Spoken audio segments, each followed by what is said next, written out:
अस्सलाम वालेकुम, मेरा नाम साद मोहम्मद सिद्दीक है। मैं आपका ऑनलाइन टीचर हूं और आज से हम बाकायदा आगाज़ करने वाले हैं क्लास 10th के मैथमेटिक्स का, जो कि न्यू सिलेबस के अकॉर्डिंग है। तो सबसे पहला चैप्टर है हमारे पास कॉम्प्लेक्स नंबर्स। कॉम्प्लेक्स नंबर को हम एक छोटी सी डेफिनेशन से अंदाज़ा लगा लेते हैं। A combination of real and imaginary value, जो कि कहलाता है कॉम्प्लेक्स नंबर। अब एक छोटी सी एग्जाम्पल है नीचे 2 + 3i। तो इसमें जो 2 है वो रियल है और जो 3i है आयोटा वो इमेजिनरी वैल्यू है। क्यों है? रियल वैल्यूज वो होती हैं जो सिंपल वैल्यूज होती हैं, 1 2 3 4 5 6 एंड सो ऑन। जो सिंपल वैल्यू होगी वो रियल कहलाएगी और जिसके साथ आयोटा होगा, जैसे 3i है, 3 की जगह यहाँ पे 5 भी हो सकता है, 7 भी हो सकता है, 6 भी हो सकता है, तो वो 7 6 आयोटा इमेजिनरी वैल्यू कहलाएगा। तो हमने सीख लिया कि भाई रियल वैल्यू जो है वो सिंपल वैल्यूज होती हैं और इमेजिनरी वैल्यूज जिनके साथ आयोटा हो यानी आई हो वो इमेजिनरी वैल्यूज होती है, और इन दोनों के कॉम्बिनेशन को कॉम्प्लेक्स नंबर्स कहते हैं। जो इस फॉर्म में वैल्यू लिखी होती है वो कॉम्प्लेक्स नंबर कहलाती है। सिंपल, इससे ज़्यादा कोई रॉकेट साइंस नहीं है। अब हम अपनी एक्सरसाइज का बाकायदा आगाज़ करने लगे हैं। एक्सरसाइज 1.1 की तरफ चलते हैं।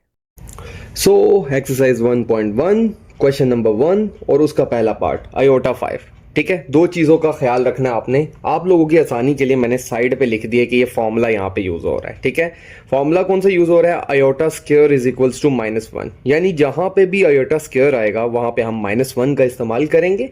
और दूसरी चीज हमने ये ख्याल रखनी है कि हमने हमेशा क्वेश्चन में देखना है कि अगर आयोटा के साथ कोई ऑड वैल्यू है, ठीक है, यहाँ पे लेट सपोज ऑड वैल्यू दी गई है, आयोटा 5 i5 लिखा हुआ है, तो हमने इसको इवन में कन्वर्ट करना है। ठीक है, तो जब हम इसको इवन में कन्वर्ट करेंगे तो आगाज में ही हम i4 लिख देंगे, आयोटा 4, और जो एक कन्वर्ट किया था उसको साइड पे लिख देंगे आयोटा। ठीक है, एक आई, तो हमारे पास आ गया आयोटा 4 मल्टीप्लाई बाय आयोटा। ठीक है, अब हमने देखना है कि भाई ये 2 के टेबल में कहां पे आता है। ठीक है, हमेशा हमने 2 के टेबल का ही इस्तेमाल करना है मल्टीप्लिकेशन के लिए। तो 2 2 सर क्या होता है? 4। तो इसी के साथ आयोटा स्क्वायर की पावर 2, ठीक है, आयोटा 2 की पावर 2 मल्टीप्लाई बाय आयोटा हमारे पास आ गया। जैसे कि मैंने पहले बोला था कि जहां पे भी हमारे पास आई स्क्वायर आएगा वहां पे हमने -1 का यूज कर लेना है, और यहां पर हम -1 लगा देंगे और उसकी पावर 2 लिख देंगे, मल्टीप्लाई बाय आई आ जाएगा। जब हम कैलकुलेटर पे -1 की पावर 2 करेंगे तो हमारे पास 1 आएगा, 1 को मल्टीप्लाई करेंगे आई के साथ तो हमारे पास आंसर आ जाएगा आई। इसी के साथ क्वेश्चन 1 का पहला पार्ट क्लियर होता है। और अगर आप में से किसी को ये नोट्स चाहिए हो तो आपको कुछ देर इंतजार करना पड़ेगा। कुछ दिनों में मैं इसी वीडियो के कमेंट सेक्शन पे या फिर डिस्क्रिप्शन बॉक्स पे नोट्स का लिंक अपलोड कर दूंगा, same as it is notes आपको मिल जाएंगे। दूसरे पार्ट की तरफ चलते हैं। दूसरे पार्ट में हमें दिया गया है आयोटा 16। ठीक है, और जो फॉर्मूला यूज हो रहा है मैंने साइड पे लिख दिया आप लोगों की आसानी के लिए। जैसा कि मैंने आपको बोला था कि हमने सबसे पहले देखना होता है कि आई के साथ जो वैल्यू है वो कौन सी है। आई के साथ वैल्यू है 16 जो कि ऑलरेडी इवन है। हमने डायरेक्टली इसको देखना है कि 2 के टेबल में 16 कहां आता है। तो इट्स मीन आयोटा 2 की पावर 8, 2 8 16 होता है। आयोटा 2 जहां पे भी आएगा हमने -1 का इस्तेमाल करना है, और -1 की पावर 8 कैलकुलेटर पे हम -1 की पावर 8 करेंगे तो हमारे पास प्लस का 1 आ जाएगा। तो इट्स मीन हमारे पास +1 आंसर आ गया। इसी के साथ क्वेश्चन 1 का दूसरा पार्ट भी हम सॉल्व कर चुके हैं। किसी भी किस्म की कंफ्यूजन की सूरत में नीचे कमेंट बॉक्स में कमेंट जरूर कीजिएगा। तीसरे पार्ट को देख लेते हैं। तीसरा पार्ट लिटिल बिट कॉम्प्लिकेटेड है, -i है और -19 है। अब इन दोनों माइनस का हमने क्या करना है? ठीक है, फॉर्मूलाज मैंने जो दो दिए हुए हैं हम उनको फिलहाल नहीं देखते, हम यहां से आगाज करते हैं। स्टेप्स में मैंने डिवाइड करता हूं अपने क्वेश्चन को, और आपने पहले स्टेप पे फोकस रखना है। ठीक है, बाकी स्टेप्स को देखेंगे तो आपको सोल्यूशन नहीं समझ आएगा। आई रिपीट, बाकी स्टेप्स को नहीं देखना, पहले स्टेप से मेरे साथ आपने फॉलो करना है। -i की पावर -19, हमें जो -19 है वो हर्ट कर सकता है, तो हमने क्या करना है? इसको इन्वर्स कर देना है। यानी कि जब हम -i की पावर -19 को नीचे लेके जाएंगे, ऊपर 1 लिखेंगे और नीचे लेके जाएंगे, तो ये जो -19 है वो +19 में तब्दील हो जाएगा। ये आप लोगों ने याद रखना है कि जब ये ऊपर था तो -19 था, लेकिन जब नीचे गया तो उसकी पावर 19 हो गई, ठीक है। तो अब हमारे पास है 1 ओवर माइनस आई की पावर 19, ठीक है। अब हम अपना प्रोसेस शुरू करते हैं। तीसरे स्टेप में मैंने लिखा हुआ है 1 ओवर माइनस आई मल्टीप्लीकेशन आई 18, ठीक है, यानी कि आई की पावर 18। और चौथे स्टेप में आई की पावर 18 पहले है और माइनस आई बाद में, ठीक है। आप दोनों तरीकों से कर सकते हैं, ठीक है। 19 को हमने 18 बनाया, माइनस आई एक उधर भेज दिया। 2 की टेबल पे 2 9 ज़र 18 होता है, तो आई स्क्वायर की पावर 9 मल्टीप्लीकेशन माइनस आई, ठीक है। तो आयोटा स्क्वायर जहां पे भी आएगा हमने -1 का इस्तेमाल करना है। 1 ऊपर ऐसे ही रहेगा और -1 की पावर 9 मल्टीप्लाई माइनस आई। जब -1 की पावर 9 को हम कैलकुलेटर पे देखेंगे तो हमारे पास -1 आएगा और माइनस आई आएगा। अब यहाँ पर हम दो चीज़ें कर सकते हैं, या तो माइनस माइनस कट कर दें, या तो -1 मल्टीप्लाई बाय माइनस आई जब होगा तो माइनस माइनस प्लस हो जाएगा और हमारे पास नीचे आई आ जाएगा। तो हमारे पास 8th स्टेप पे फोकस करेंगे तो हमारे पास आ जाएगा 1 ओवर आई। अब ये आंसर भी तो हो सकता था हमारा, लेकिन ये आंसर क्यों नहीं है? क्योंकि हमने सिंप्लीफाई करना है और हमें इतना सिंपल आंसर चाहिए कि एक डिजिट में आंसर चाहिए, ठीक है। तो एक डिजिट में आंसर लेके आने के लिए हम एक स्टेप मजीद करेंगे। जैसा कि मैंने आपको स्टार्टिंग में फॉर्मूला शेयर कर दिया था कि जहाँ पे भी हमारे पास 1 ओवर आई आएगा तो नीचे वाला जो आई होगा हमने उसको ऑपोजिट साइड पे दोनों एंड पे बोथ आई के साथ मल्टीप्लाई कर देना है, ठीक है। तो हमने यहाँ पे फॉर्मूला का इस्तेमाल किया सॉल्व करने के लिए। 1 ओवर आई को मल्टीप्लाई कर दिया आई ओवर आई के साथ। तो 1 जब आई के साथ मल्टीप्लाई हुआ तो आई आ गया, और आई जब आपस में मल्टीप्लाई हुए तो वो आई स्क्वायर हो गए। तो आई स्क्वायर की जगह हम -1 पुट करेंगे, और जब ये -1 ऊपर आएगा तो ये नीचे डिवाइड हो रहा था, ऊपर आके आई मल्टीप्लाई बाय -1 होगा तो हमारे पास आंसर आ जाएगा माइनस आयोटा। अगर इसमें किसी को कन्फ्यूजन होती है तो नीचे कमेंट बॉक्स में कमेंट कीजिएगा, मैं आपका रिप्लाई करूंगा। अगले सवाल की तरफ चलते हैं। ये है हमारा 4th पार्ट जो कि निहायत सिंपल है। 27i -26, इसमें भी हमने माइनस के साथ सबसे पहले करना है, तो पहले स्टेप की तरफ फोकस करते हैं। जब ये 27 को हमने ऊपर छोड़ दिया और i -26 को हमने नीचे भेज दिया, तो जब आयोटा -26 नीचे जाएगा इन्वर्स की फॉर्म में तो वो +26 हो जाएगा। अब हमने देखना है कि जो 26 है ये ऑड वैल्यू है या इवन है। तो इवन है, हमने देखना है कि 26 2 के टेबल में कहाँ पे आता है, तो 2 13 ज़ार 26 होता है। 27 ओवर -1 आयोटा स्क्वायर की जगह -1 आएगा, उसकी पावर 13 आएगा। जब हम कैलकुलेटर में देखेंगे तो 27 ओवर -1 हमारे पास आ जाएगा। नीचे -1 डिवाइड हो रहा है, ऊपर जाके मल्टीप्लाई होगा, तो 27 मल्टीप्लाई बाय -1 जब हम करेंगे तो वो 27 आ जाएगा, सॉरी -27 हमारे पास आंसर आ जाएगा। अगले पार्ट की तरफ चलते हैं, 5th पार्ट की तरफ, और 5th पार्ट है हमारे पास आयोटा 11 प्लस आयोटा 5, ठीक है। आयोटा 11 प्लस आयोटा 5 फॉर्मूलाज मैंने साइड पे लिखे हुए हैं। अगर आप लोगों ने ये भी रीड करने हो या की पॉइंट्स देखने हो तो आप लोग देख सकते हैं, लेकिन इसमें ऐसा कोई की पॉइंट्स या रॉकेट साइंस नहीं है। हम डायरेक्टली क्वेश्चन का स्टार्ट करते हैं। तो आयोटा 11 प्लस आयोटा 5 जो है वो हमारे पास क्वेश्चन था। हमने क्या किया कि ये दोनों ऑड वैल्यूज देखी, आयोटा 11 और आयोटा 5। i11 और i5 दोनों ऑड वैल्यूज थी। सबसे पहले हमने इनको इवन किया। जब i11 को किया तो i10 मल्टीप्लाई बाय i आ गया, प्लस का प्लस साइड पे आ गया, 7 आ गया। आयोटा 4 मल्टीप्लाई बाय आई आ गया, यानी कि ये दोनों इवन वैल्यूज हो गई। अब हमने देखना है कि 10 और 4 2 के टेबल में कहाँ आता है।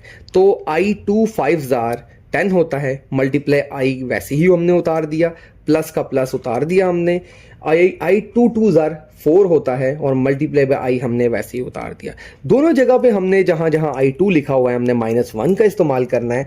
-1 की पावर 5 मल्टीप्लाई बाय आई आ गया, प्लस वैसे ही उतार दिया। -1 की पावर 2 मल्टीप्लाई बाय आई हमने वैसे ही उतार दिया।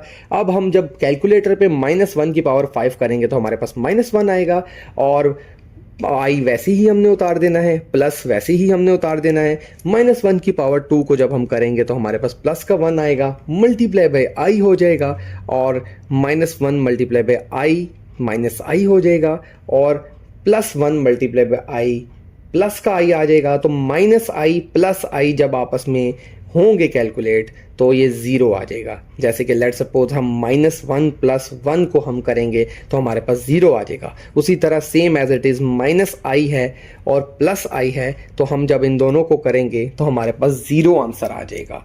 इसी के साथ हमारा 5वां पार्ट भी सॉल्व हो जाता है। अब हम छठे की तरफ चलते हैं, जो कि है i4 + i3 + i2 + i और ब्रैकेट्स में है और उसकी पावर 2 है। ठीक है, अब हमने क्या करना है, हमने सिंपल तरीके से इसको सॉल्व करना है। अंदर ही देख लेनी है वैल्यूज़।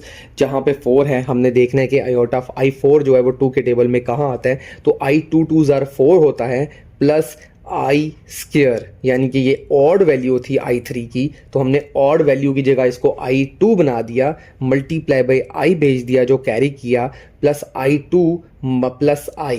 ठीक है, अब हमारे सामने है। अब हमने क्या करना है, जहाँ जहाँ भी हमारे पास i2 लिखा हुआ है हमने वहाँ -1 का इस्तेमाल कर देना है। ठीक है, जैसे कि i2 की पावर 2 था तो हमने -1 की पावर 2 कर दिया, प्लस का प्लस वैसे ही उतार दिया। यहाँ पे i2 था तो -1 मल्टीप्लाई बाई i कर दिया, आगे भी प्लस i2 था तो हमने -1 लिख दिया, प्लस i हमने वैसे ही उतार दिया। ब्रैकेट के अंदर ये सारा काम होगा, उसकी पावर 2 ऐसी रहेगी, स्क्वायर ऐसी रहेगा। जब -1 को 2 की पावर करेंगे कैलकुलेटर पे तो 1 आ जाएगा। माइनस प्लस माइनस होता है, लेकिन -1 मल्टीप्लाई बाई i जब होगा तो हमारे पास -i आएगा। ठीक है, जब हम प्लस माइनस देखेंगे, माइनस प्लस देखेंगे तो माइनस हो जाएगा और -1 हम वैसे ही उतार देंगे और प्लस i हम वैसे ही उतार देंगे। ठीक है, अब हमने देखना है कि 1 में से अगर 1 हम माइनस करते हैं तो 0 हो जाता है और -i पे से i निकालते हैं तो हमारे पास 0 आ जाता है। तो टोटली हमने ये देखा तो हमारे पास 0 की पावर 2 आ गई। जब हम कैलकुलेटर में 0 मल्टीप्लाई बाई 0 करेंगे तो हमारे पास 0 आंसर आ जाएगा। 7वें पार्ट को हम देख लेते हैं। 7वां पार्ट है हमारे पास i8 ओवर i5 और ये ब्रैकेट्स में है और उनकी पावर -5 है। ठीक है, तो यहाँ पे लॉट ऑफ कॉम्प्लिकेशंस है हमारे पास और हमने इन सारी कॉम्प्लिकेशंस को सॉर्ट करना है। ठीक है, सॉर्ट करने के लिए हमारे पास मल्टीपल मेथड्स हो सकते हैं, लेकिन हम एक मेथड करेंगे, हम यहाँ पे इन्वर्स का फॉर्मूला यूज़ करेंगे। ठीक है, लेट सपोज अगर हम ये -5 को हमने रिमूव करना है, सबसे पहले इसको +5 बनाना है, तो हमने i8 और i5 की हमने जगह तब्दील कर देनी है, इनको इन्वर्स कर देना है, यानी कि ऊपर वाली वैल्यू को नीचे ले जाना है और नीचे वाली वैल्यू को ऊपर ले जाना है। i8 जब नीचे जाएगा और i5 जब ऊपर जाएगा तो ये इन्वर्स हो जाएगा। इसी के साथ -5 है जो वो 5 में तब्दील हो जाएगा। ये इन्वर्स का फॉर्मूला है। ठीक है, अब हम क्या करेंगे, हम सिंपल तरीके से i5 को और i8 को दोनों को मल्टीप्लाई कर देंगे, इनकी पावर्स को एक दूसरे के साथ, जो बाहर हमारा 5 है। तो i5 मल्टीप्लाई बाई 5 तो i25 हो जाएगा और नीचे i8 मल्टीप्लाई बाई 5 तो वो 8 5 ज़र 40 होता है, तो हमारे पास i25 ओवर i40 आ जाएगा। सो वी हैव i25 और i40। अब हमने देखना है कि ये दोनों वैल्यूज जो हमारे पास है वो इवन है या ऑड है। 40 तो इवन है लेकिन 25 जो है वो ऑड है और ये प्रॉब्लमेटिक चीज़ है। हमने i24 लिखा, मल्टीप्लाई बाई i लिख दिया, ठीक है, कैरी कर दिया, ओवर i40 कर दिया। ठीक है, अब हमने दोनों को देखना है कि अभी दोनों 2 के टेबल में आते हैं कि नहीं। ठीक है, तीसरे और चौथे स्टेप की तरफ ज़रा फोकस करना। हम ऐसे भी लिख सकते हैं और हम i को साइड पे भी लिख सकते हैं। ठीक है, दोनों तरीक़ों से हम कर सकते हैं। तो हम क्या करेंगे कि i की पावर करेंगे, ये मैंने साइड पे कैलकुलेशंस करके रखी हुई है ताकि ये सोल्यूशन लंबा ना हो जाए। ठीक है, i24 को जब हम करेंगे तो ये 4 के साथ किया है, हम 12 के साथ भी कर सकते हैं। ठीक है, हम लेट सपोज क्या करेंगे, हम 2 12 ज़ार करेंगे। 2 12 ज़ार 24 होता है। ठीक है, तो 2 की पावर जब 1 आएगी, -1 आएगी, तो -1 को आप 12 कैलकुलेटर पे रखेंगे तो आपके पास प्लस का ही 1 आएगा। ठीक है, और इसी तरह i16 को हमने किया है 2 8 ज़ार 16। ठीक है, इन दोनों को सॉल्व किया तो हमारे पास आता है 1 ओवर -1 की पावर 8। ठीक है, 1 ओवर -1 की पावर 8, तो -1 की पावर जब हम 8 करेंगे तो हमारे पास नीचे भी प्लस का 1 आ जाएगा। ठीक है, तो 1 ओवर 1 जब आएगा हमारे पास तो हम इसको मल्टीप्लाई जब i के साथ करेंगे तो नीचे वाला जो 1 है वो ऊपर जाके मल्टीप्लाई हो जाएगा i के साथ, i मल्टीप्लाई बाई 1 हो जाएगा, यानी कि 1 multiply by i multiply by 1, तो हमारे पास i आंसर आ जाएगा। इसी के साथ हमारा 7वां पार्ट भी ख़त्म होता है और क्वेश्चन नंबर 1 कंप्लीट होता है। आप में से किसी को भी कन्फ्यूजन हो तो नीचे कमेंट बॉक्स में कमेंट कीजिएगा, ये नोट्स आपसे कुछ दिनों में शेयर कर दीजिएंगे।